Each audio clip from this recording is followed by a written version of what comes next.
శ్రీమాత్రే నమ. జయ గురు దత్తాత్రేయ నమ. ఈ వీడియోలో మనం వృషభ రాశి వారికి మార్చి 2వ తారీఖు నుంచి 8వ తారీఖు మధ్యలో జరగబోయే వార ఫలాలు పరిశీలించినప్పుడు ఈ రాశి వారికి ఏకాదశ స్థానంలో 4 గ్రహాలు ఉండగా ఈ వారం ప్రారంభమైంది. అలాగే ధనస్థానంలో కుజుడు. ఇవన్నీ కూడా జాతకుడికి ఈ వారం అంతా కూడా మనీ రొటేషను ఎక్కువగా పెరిగే అవకాశం ఉంది. వివిధ మార్గాల ద్వారా ఆదాయం వచ్చే అవకాశం ఉంది. అలాగే రాశి యందు ఉన్నటువంటి గురుగ్రహ సంచారం మీలో ఆకర్షణ పెరుగుతుంది. ఎక్కడికైనా ఒక మంచి గౌరవాన్ని పొందుతారు. మీరు కూడా మంచి కార్యక్రమాల్లో పాల్గొని మంచి వారికి సహకరించే అవకాశం ఉన్నది. ముఖ్యంగా లగ్న షష్టాధిపతిగా ఉన్నటువంటి శుక్రుడు లాభస్థానంలో వక్రగమనంలో ఉండడం వల్ల, అంటే ఇంచుమించుగా మీకు ఈ వారం నుంచే శుక్రుడు వక్రగమనంలోకి రావడం జరిగింది. ఇంకా ఇప్పుడు ఏమైందంటే, మీరు గతంలో ఏదన్నా ఒక ప్రయత్నం చేసి, అది ఉద్యోగ ప్రయత్నం కానీ వ్యాపార ప్రయత్నం కానీ, మీకు ఏదన్నా మనీ అవసరమైతే ఏదన్నా సంస్థలో మనీ కొరకు ప్రయత్నం చేసి ఉంటే మరి ఇప్పుడు ఆ ప్రయత్నం నెరవేరే అవకాశం ఉన్నది. అంటే ముఖ్యంగా రుణ ప్రయత్నాలు ఫలిస్తాయి. గతంలో మీకు శత్రువులుగా ఉన్నటువంటి వారు, అంటే మీ కుటుంబ సభ్యులే, ముఖ్యంగా మీ కుటుంబంలో స్త్రీలతో మీకు విరోధం ఉంటే వారు ఈ సమయంలో మీకు అనుకూలంగా మారి తగు విధంగా మీ కుటుంబ అవసరాలకు తగు విధమైనటువంటి సహకారం అందించే అవకాశం ఉన్నది. అలాగే వృత్తిలో మీ సహ ఉద్యోగులైనటువంటి స్త్రీలు మీకు సహకరించే అవకాశం ఉంది. ఎందుకంటే శుక్రుడు స్త్రీ గ్రహం కాబట్టి, షష్టాధిపతిగా రాష్ట్రాధిపతిగా ఉన్నాడు కాబట్టి వ్యక్తిగతంగా ఈ రాశిలో ఉన్న స్త్రీలకి మగవారి కన్నా ఎక్కువ లాభం కలిగే అవకాశం ఉంది. వారి యొక్క వ్యక్తిగత ప్రాధాన్యత పెరుగుతుంది. ఆకర్షణీయంగా కనబడే అవకాశం ఉంది. ఎక్కడికెళ్ళినా విజయంతో తిరిగి రావడం జరుగుతుంటుంది. ఒక విధమైనటువంటి సెలబ్రిటీ హోదా వస్తుంది. ఒక మంచి గుర్తింపు రావడం జరుగుతూ ఉంటుంది. ఇది సినిమా రంగంలో, టీవీ మీడియా రంగంలో ఉన్న వాళ్ళకి, రాజకీయ రంగంలో ఉన్న వాళ్ళకి చాలా అనుకూలిస్తూ ఉంటుంది. ఎవరైతే ఈ రాశిలో ఎక్కువగా ఫైనాన్స్ వ్యాపారం చేస్తున్నారో, బ్యాంకింగ్ రంగంలో ఉన్నారో వారికి అనూహ్యంగా మంచి లాభాలు రావడం, మీ పాత బాకీలన్నీ వసూలు అయ్యే అవకాశం కూడా ఈ సమయంలో మనకు కనబడుతుంది. అలాగే ధనస్థానంలో ధనాధిపతిగా ఉన్నటువంటి బుధుడు కూడా లాభస్థానంలో ఉండడం వల్ల మీ యొక్క వ్యక్తిగత ప్రాధాన్యత పెరుగుతుంది. మీ మాటకు విలువ పెరుగుతుంది. ఇది ఎక్కువగా విద్యార్థులు ఉన్నత విద్యా ప్రమాణాలకు, ఉన్నత విద్య కొరకు ప్రయత్నం చేస్తుంటే వారికి సహకారం కలుగుతూ ఉంటుంది. మరి ఆల్రెడీ రాహు, శుక్రుడు, బుధుడు ఈ 3 కూడా మిత్రగ్రహాలు అవ్వడం వల్ల మీకు ఎవరైనా బాగా ఉన్నత స్థాయి విద్య, సైంటిఫిక్ విద్య లాంటిది కానీ, కంప్యూటర్ రంగంలో బాగా హయ్యెస్ట్ విలువలు, అంటే బాగా ఇంప్రూవ్డ్ శాస్త్రం నేర్చుకునే వారికి, సినిమా రంగంలో, ఈ ఫోటోగ్రఫీ రంగంలో ఉన్న వాళ్ళకి ఈ గ్రహస్థితి మీకు బాగా కలిసి వచ్చే అవకాశం ఉన్నది. ఇక ధనస్థానంలో కుజుడు. దానివల్ల ఏంటంటే మీరు మీ కుటుంబ సభ్యులపై ఆధిపత్యం వహిస్తారు. వారు ఏదన్నా పొరపాటు చేస్తే వాళ్ళని శిక్షించడమో, దండించడమో ప్రయత్నం చేసే అవకాశం ఉంది.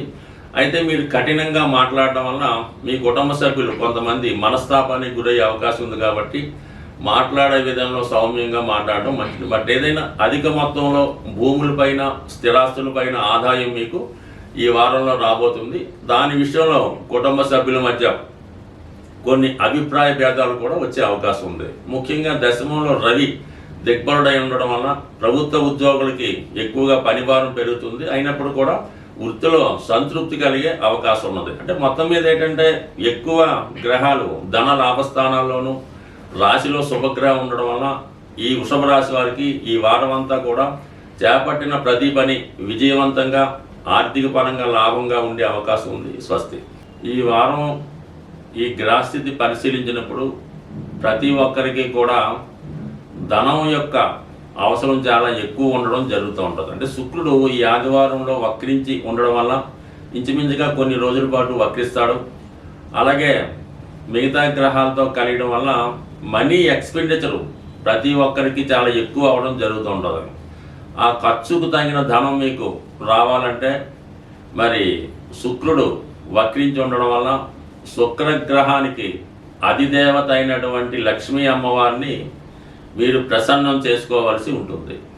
ఆ విధంగా ప్రసన్నం చేసుకోవడానికి సింపుల్ పరిహారం ఏంటంటే, మీకు మీ గృహంలో అవకాశం ఉంటే లక్ష్మీ అమ్మవారి ఫోటోని ఎరుపు రంగు పూలతో అలంకరించవలసి ఉంటుంది.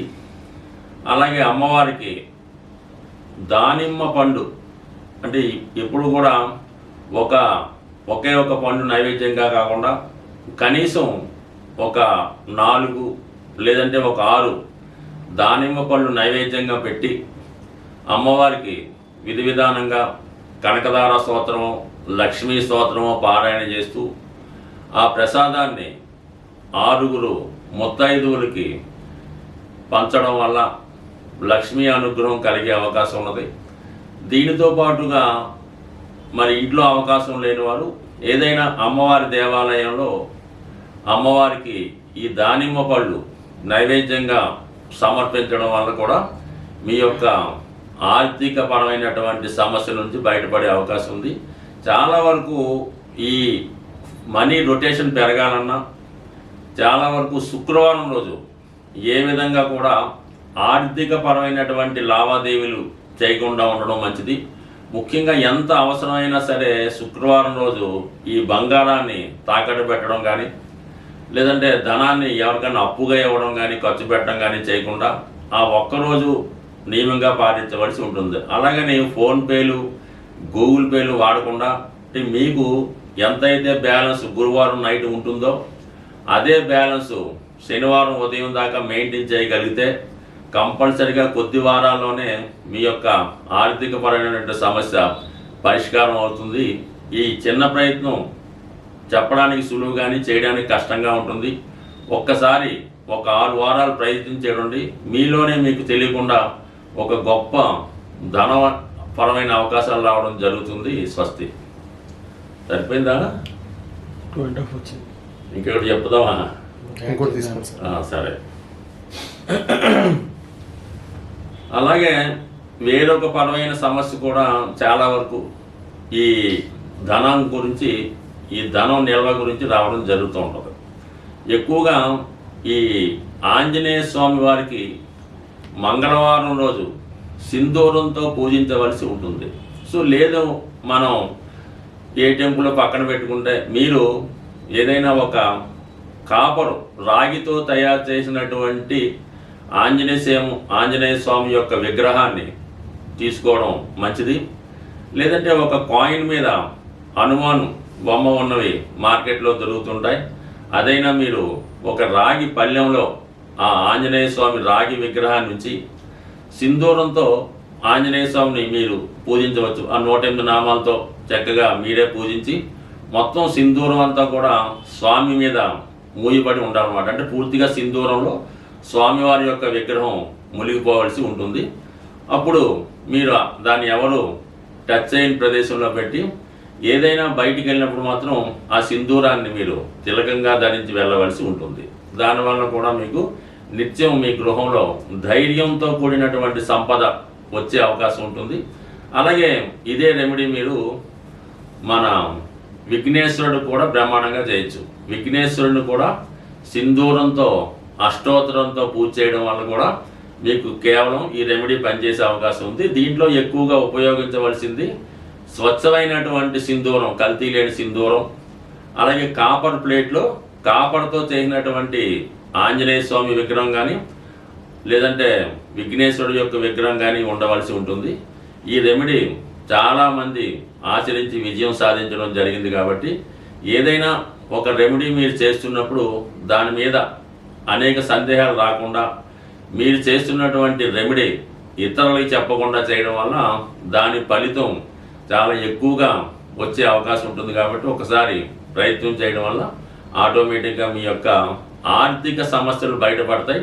దానికన్నా ముందు ఆర్థిక సమస్యను ఎదుర్కొనే ధైర్యం రావడం జరుగుతూ ఉంటుంది.